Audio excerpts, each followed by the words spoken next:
Menteri Keuangan Purubaya Yudi Sadewa menegaskan bahwa kebijakan perpajakan yang berlaku saat ini dijalankan secara adil, termasuk terkait potongan pajak tunjangan hari raya bagi pegawai di sektor swasta.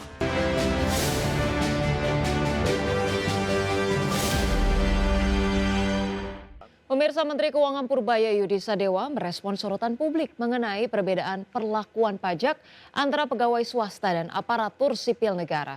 Menurut Purubaya, pemerintah menanggung pajak THR bagi ASN karena mereka bekerja di instansi pemerintahan. Sementara itu bagi pekerja di sektor swasta berada di bawah kewenangan masing-masing perusahaan.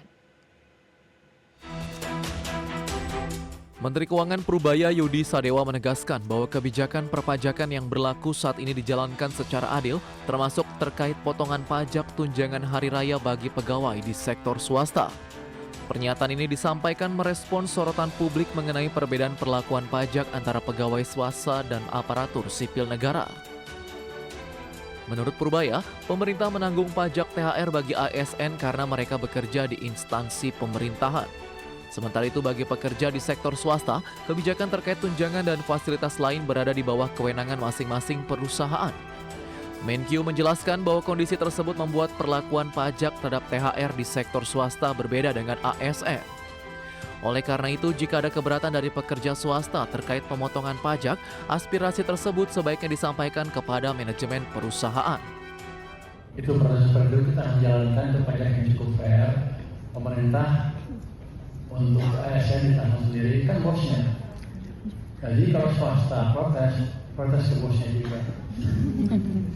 Susah kan kita merubah peraturan parsial ini untuk memenuhi kebutuhan satu pihak saja. Purubaya juga menyatakan perubahan kebijakan pajak THR bagi pekerja swasta tidak mudah dilakukan. Pemerintah harus mempertimbangkan berbagai aspek sebelum mengubah aturan yang sudah berlaku. Jakarta, Tim Liputan IDX Channel. Kita ke informasi terkait emiten properti raksasa. PT Bumi Serpong Damai Tbk atau BSDE mencatatkan penurunan laba bersih sebesar 42% sepanjang tahun 2025. Meski laba terkoreksi dari rekor tertinggi tahun sebelumnya, perseroan tetap berhasil melampaui target prapenjualan atau marketing sales di tengah dinamika pasar properti nasional. PT Bumi Serpong Damai Tbk atau emiten berkode saham BSDE membukukan laba bersih sebesar 2,54 triliun rupiah pada tahun 2025 atau turun dari capaian rekor tahun sebelumnya sebesar 4,36 triliun rupiah. Penurunan laba ini sejalan dengan pendapatan usaha yang terkoreksi 7,2% menjadi 12,79 triliun rupiah.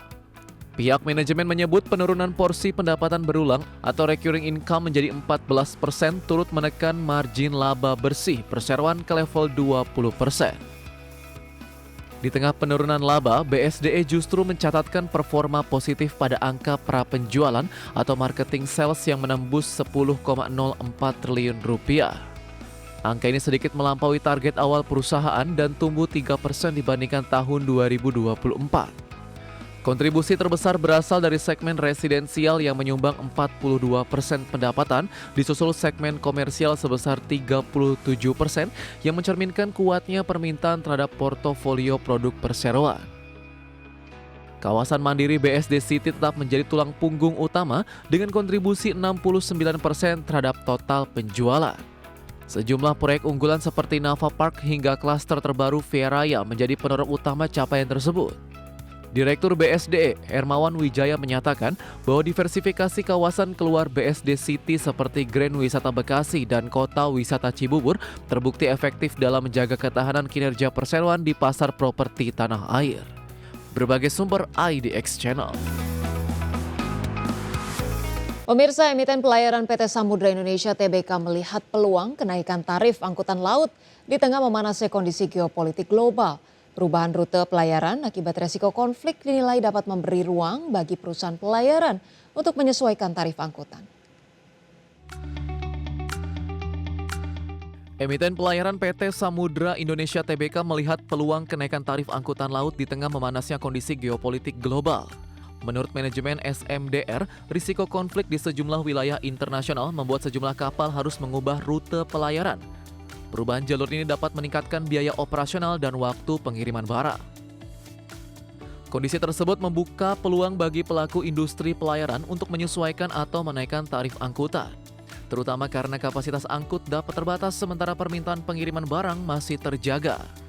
Meskipun terdapat risiko geopolitik, aktivitas perdagangan internasional dinilai masih berjalan, sehingga permintaan terhadap jasa pengiriman dan logistik laut tetap relatif stabil. Sektor pelayaran sangat dipengaruhi oleh kondisi geopolitik dan perdagangan global. Perubahan rute, biaya bahan bakar, dan situasi keamanan menjadi faktor yang dapat memengaruhi tarif dan operasi perusahaan pelayaran. Meskipun konflik geopolitik meningkatkan risiko operasi, kondisi ini juga dapat membuka peluang bagi perusahaan pelayaran untuk meningkatkan tarif angkutan. Bagi Samudra Indonesia, penyesuaian tarif dan pengelolaan rute menjadi strategi untuk menjaga kinerja di tengah dinamika perdagangan global. Berbagai sumber IDX Channel. Pemirsa, meningkatnya kebutuhan energi bersih di sektor industri membuka peluang bisnis baru di Indonesia. Salah satunya memanfaatkan ataupun dimanfaatkan oleh PT Surya Daya Indonesia yang mengembangkan bisnis pembangkit listrik tenaga surya atap untuk perusahaan dan kawasan industri. PT Surya Daya Indonesia yang mengembangkan bisnis pembangkit listrik tenaga surya atap untuk perusahaan dan kawasan industri, Surya menangkap peluang besar dari meningkatnya permintaan energi bersih di sektor industri. Banyak perusahaan mulai berupaya mengurangi emisi karbon dan beralih ke energi terbarukan untuk mendukung target kelestarian. Salah satu strategi bisnis Surya adalah menawarkan skema Solar as a Service. Perusahaan menyediakan dan memasang panel surya di atap pabrik tanpa biaya investasi awal bagi pelanggan, sementara klien membayar listrik yang dihasilkan dari sistem tersebut. Sektor manufaktur menjadi pasar utama bagi Surya karena industri memiliki kebutuhan energi besar dan terus beroperasi sepanjang hari, sehingga pemanfaatan PLTS atap dinilai dapat menurunkan biaya listrik dan emisi karbon. Untuk mendukung ekspansi bisnis, Surya terus menambah proyek PLTS atap di berbagai kawasan industri di Indonesia. Langkah ini sekaligus memperluas kapasitas pembangkit dan memperkuat posisi di pasar energi terbarukan. Pengembangan bisnis PLTS atap juga sejalan dengan target pemerintah untuk meningkatkan porsi energi terbarukan dalam bauran energi nasional. Sektor swasta menjadi salah satu motor utama dalam percepatan transisi energi. Bisnis yang dijalankan Surya menunjukkan bahwa cahaya matahari dapat menjadi sumber energi sekaligus sumber keuntungan ekonomi. Dengan model bisnis inovatif dan permintaan energi bersih yang terus meningkat, industri tenaga surya diprediksi akan menjadi salah satu sektor energi paling menjanjikan di masa depan. Berbagai sumber IDX Channel. Pemirsa, emiten layanan kesehatan PT Famon Awal Bros Daya Tbk atau Primaya Hospital Group terus melanjutkan ekspansi jaringan rumah sakit di Indonesia. Langkah ini dilakukan untuk mendukung pertumbuhan kinerja perusahaan sekaligus meningkatkan akses layanan kesehatan bagi masyarakat. PT Famon Awal Bros Daya Tbk atau Primaya Hospital Group terus melanjutkan strategi ekspansi jaringan rumah sakit di Indonesia. Setelah meresmikan Primaya Hospital Kelapa Gading pada Januari 2026, perusahaan berencana melanjutkan ekspansi dengan membangun rumah sakit baru di kawasan BSD. Langkah ini menjadi bagian dari strategi penguatan jaringan layanan kesehatan Primaya di wilayah Jabodetabek. Ekspansi rumah sakit baru diharapkan dapat menambah kapasitas layanan dan meningkatkan kualitas pelayanan medis, terutama untuk memenuhi kebutuhan pasien di kawasan dengan pertumbuhan penduduk dan aktivitas ekonomi yang tinggi.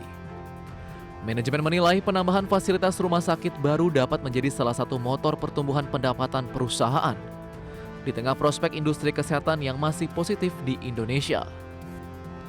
Permintaan terhadap layanan kesehatan diperkirakan terus meningkat seiring pertumbuhan populasi dan kesadaran masyarakat terhadap pentingnya pelayanan medis berkualitas. Kondisi ini menjadi peluang bagi operator rumah sakit untuk memperluas jaringan dan layanan.